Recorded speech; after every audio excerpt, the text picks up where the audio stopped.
Alors, Shabab, quelles sont les équations différentielles vérifiées par l'intensité du courant I de T, dans le cas de l'établissement du courant dans le dipôle RL.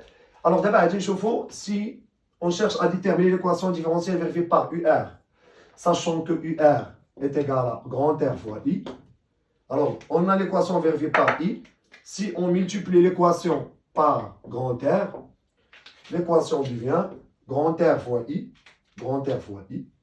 plus grand R fois L dI sur dt. Alors, grand R va trouver la dérivée. Va trouver grand R, la dérivée, L sur R total, fois la dérivée par rapport au courant du I, qui est égal E sur grand R plus petit r.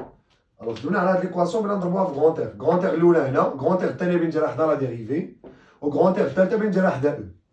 Donc, on a l'équation grand R.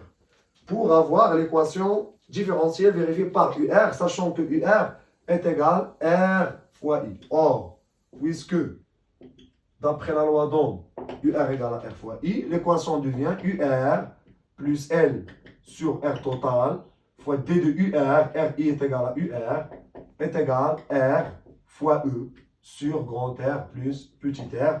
Voilà l'équation différentielle vérifiée par UR dans le cas d'établissement de courant. Si on a le cas de la rupture ou bien d'annulation de courant, ça veut dire K fermé à T égale à 0, l'équation devient égale à 0.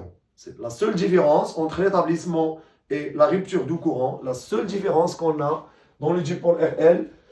Il faut toujours faire attention à l'instant T0, condition initiale. Si on ferme l'interrupteur, ça veut dire l'établissement du courant. Si on ouvre l'interrupteur à T égale à 0, ça veut dire la rupture, donc la loi d'additivité des tensions devient somme des tensions égale à 0.